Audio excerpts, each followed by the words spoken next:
Atos capítulo 14. Seja bem-vindo a mais uma leitura diária da Palavra de Deus, a qual nós estamos lendo a Bíblia toda, um capítulo por dia. Seja muito bem-vindo. Hoje, Atos 14. Vai ser uma bênção, tá? Já chega aqui, ó, falando bom dia. Tá assistindo pela manhãzinha? Coloca bom dia. Tá assistindo à tarde? Coloca boa tarde. Boa noite, a hora que você estiver assistindo, tá bom? Eu sou o Bispo Fabrício Dias, vamos ler a Bíblia toda juntos, lendo um capítulozinho por dia, 10 minutinhos, o capítulo um pouquinho maior, passa um pouquinho mais, o capítulo um pouquinho menor, chega até a ser mais rápido, né? Quando chegarmos ali em Gálatas, quando chegarmos ali em Timóteo, você vai ver que os capítulos são pequenininhos, então vai ser até menos de 10 minutos, mas todos os dias estaremos juntos aqui lendo a Palavra de Deus. Eu já estou com a minha Bíblia aqui para ler com você. Se você tem, pegue a sua. Se não tem, vai estar passando aqui na tela para você acompanhar comigo, tá bom? Vamos lá. Diz assim, ó. Paulo e Barnabé em Icônio, uma cidade, né? Em Icônio, Paulo e Barnabé entraram juntos na sinagoga judaica e falaram de tal modo que veio a crer grande multidão, tanto de judeus como de gregos. Olha que interessante, a palavra ela está chegando aos judeus, que foi o início, né? O ponto de partida, o próprio Jesus, o ensinamento veio aos judeus, só que agora também está chegando para gregos. O que significa quando a Bíblia fala grego? São pessoas que não eram da cultura, não eram ouvintes e praticantes, talvez poderiam até ter ouvidos, mas não praticavam a palavra. E a palavra está chegando para essas pessoas, fazendo com que elas aceitem a Jesus como nós aceitamos, né? Hoje, para a glória de Deus. Então, quando eles pregaram ali, muitos ouviram a palavra e creram, né? Versículo 2. Mas os judeus incrédulos incitaram e irritaram os ânimos dos gentios contra os irmãos. Versículo 3. Entretanto, demoraram-se ali muito tempo, falando ousadamente no Senhor, o qual confirmava a palavra da sua graça, concedendo que, por mão deles, se fizessem sinais e prodígios. Olha que bacana. Versículo 4. Mas dividiu-se o povo da cidade. Uns eram pelos judeus, outros pelos apóstolos. Então o povo tentou causar uma divisão. Isso é normal, até nos dias de hoje nós vemos isso, né? Nós vamos ver o próprio Deus falando que não importa se um é de Paulo, outro é de Apolo, se um é de Pedro, que ele fala Cefas, né? Mas o importante é que Deus é o centro. Deus é que está no controle de tudo. Mas sempre teve isso, né? E aqui nós estamos vendo isso. Apesar dos apóstolos estarem ali operando em nome de Jesus, pelas suas mãos, muitos milagres, muitas maravilhas, o povo ainda ocasionou ali divisão. E falando em milagres, eu já quero determinar, lendo esta passagem, um milagre muito grande sobre a tua vida, tá? No nome de Jesus Cristo. Receba aí, tá? Versículo 5, ó. E como surgisse um tumulto dos gentios e judeus associados com as suas autoridades para os ultrajar e apedrejar, né? Começou um tumulto ali. Versículo 6. Sabendo eles, fugiram para Listra, que é outro lugar. E aqui vai acontecer um milagre muito poderoso, ó. E Derbe, cidades da Licaônia e circunvizinhanças, onde anunciaram ali o evangelho. E olha o que aconteceu, que bonito no versículo 8, ó. A cura de um coxo em Listra, nessa cidade. Nós vamos ver aqui algo muito bonito nessa palavra. Essa palavra eu já preguei ela muito, essa cura aqui desse coxo, porque olha que detalhe bonito que tem nela, ó. Em Listra costumava estar assentado certo homem aleijado, paralítico desde o seu nascimento, o qual jamais ele pudera andar. Versículo 9. Este homem ouviu falar Paulo, que fixando nele os olhos e vendo que ele possuía fé para ser curado, disse em alta voz: apruma-te direito sobre os pés. E ele saltou e andava. Olha que bonito o versículo 8, 9 e 10. O Paulo chegou ali, estava junto com o Barnabé lá em Listra, e ele viu que tinha um homem que estava ali coxo, né? Desde o seu nascimento, sempre ele foi, desde o seu nascimento, enfermo, e Paulo olhou para ele e viu, o segredo aqui é esse, viu que ele tinha fé, viu que ele acreditava. E como que ele acreditava? Porque ele estava ouvindo a palavra de Deus como você. Ele estava, a Bíblia fala aí no versículo 9, de novo, olha lá, ele ouviu Paulo falar, e Paulo estava falando do quê? Da palavra de Deus, e aquela palavra colocou fé dentro do coração dele para ser curado. Aí Paulo, em cima desta fé que estava dentro daquele rapaz, profetizou com a sua fé, e a fé de um, somada com a fé do outro, a fé de profetizar, somada com a fé para receber, né? Ela trouxe o milagre para a vida daquele homem, né? Versículo 11, ó. Quando as multidões viram o que Paulo fizera, gritaram em língua licaônica, dizendo: os deuses em forma de homens baixaram até nós. A Barnabé chamaram de Júpiter e a Paulo Mercúrio, porque era este os principais portadores da palavra. Olha, quando eles viram um milagre acontecendo, aquele povo, você está vendo que aquele povo, ele era um povo com uma cultura, tipo o povo do Egito, né? Quando eles estavam lá, adoravam outros deuses.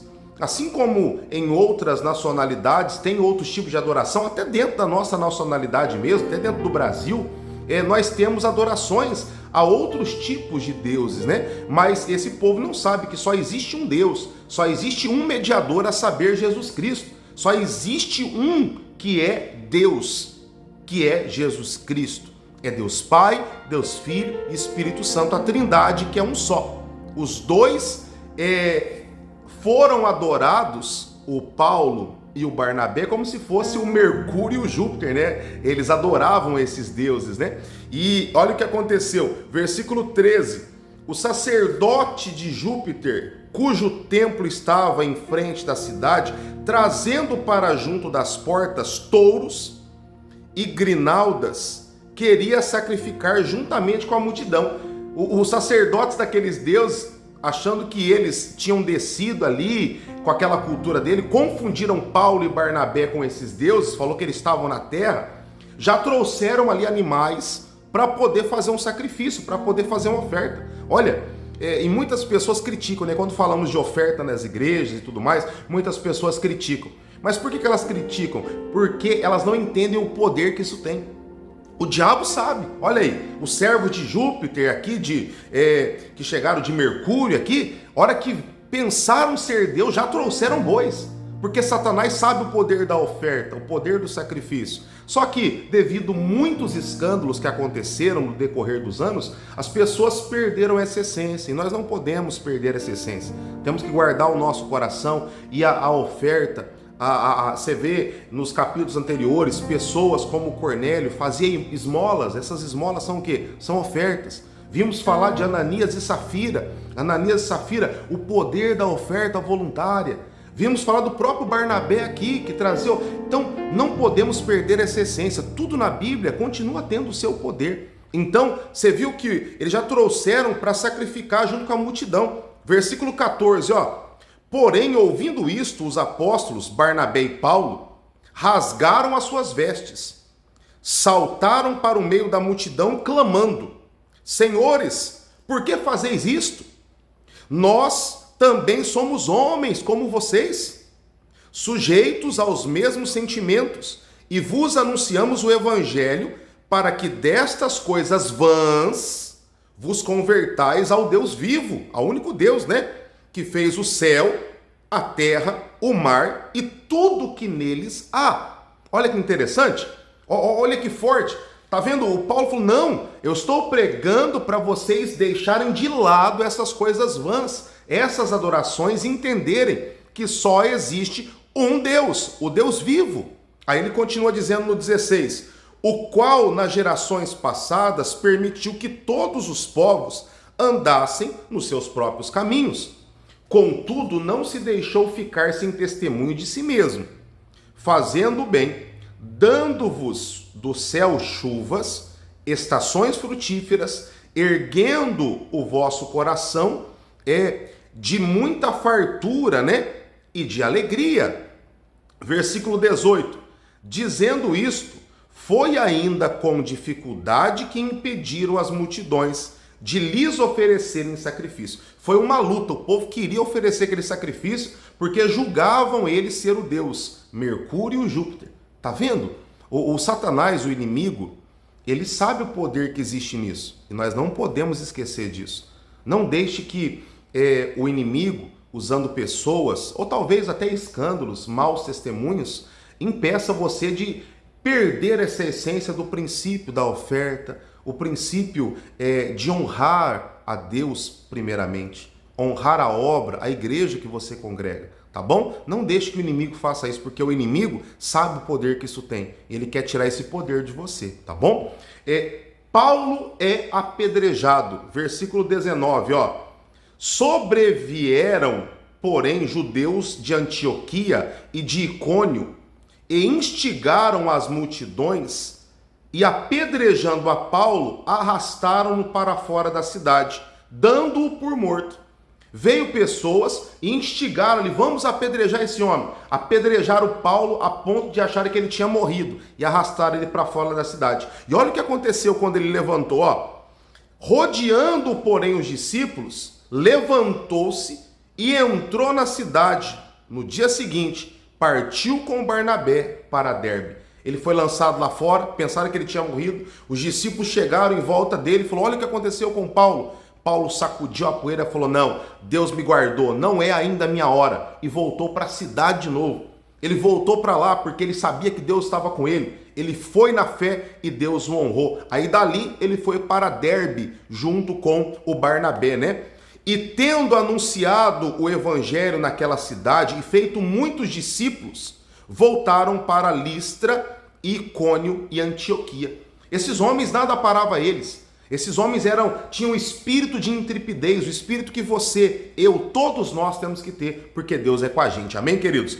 Versículo 22. Fortalecendo a alma dos discípulos, exortando-os, corrigindo, a permanecer firmes na fé, mostrando que através de muitas tribulações nos importa entrar no reino de Deus. O que isso quer dizer? Nós passamos por lutas? Passamos. Só que essas lutas, elas fazem parte do processo. Nós não podemos abandonar a fé por causa das lutas, né? Versículo 23. E promovendo-lhes em cada igreja a eleição de presbíteros, depois de orar com jejum, os encomendaram ao Senhor em quem havia crido. E atravessando a Pisídia, dirigiram-se a Panfilha. E tendo anunciado a palavra em Perge, desceram a Atalia e dali navegaram para Antioquia, onde tinham sido recomendados a graça de Deus para a obra que haviam já cumprido. Ali chegados, reunida a igreja, relataram quantas coisas fizeram Deus com eles e como abrira aos gentios a porta da fé. E permaneceram não pouco tempo com os discípulos. Olha que bacana, olha que legal. Eles cumpriram a sua primeira viagem missionária e voltaram relatando tudo que Deus tinha feito. Deus tem um projeto muito grande na tua vida e na minha vida. Basta a gente permanecer na fé que Ele vai nos abençoar muito, viu? E aí, vamos continuar? Amanhã nós vamos estar lendo Atos capítulo 15. E eu quero você aqui comigo. Escreve aqui, ó, bispo. Até amanhã. Se você quer deixar comentários, fica à vontade. Os comentários estão aqui à sua disposição. Alguma dúvida, algo que você deseja perguntar, pode deixar aqui que eu vou estar à disposição para responder você, tá? Só que principalmente, te aguardo aqui amanhã. Vamos ler a Bíblia toda juntos. Vai ser um prazer, uma honra para mim, ó. Beijão no seu coração. Que Deus te abençoe. Até amanhã em Atos capítulo 15.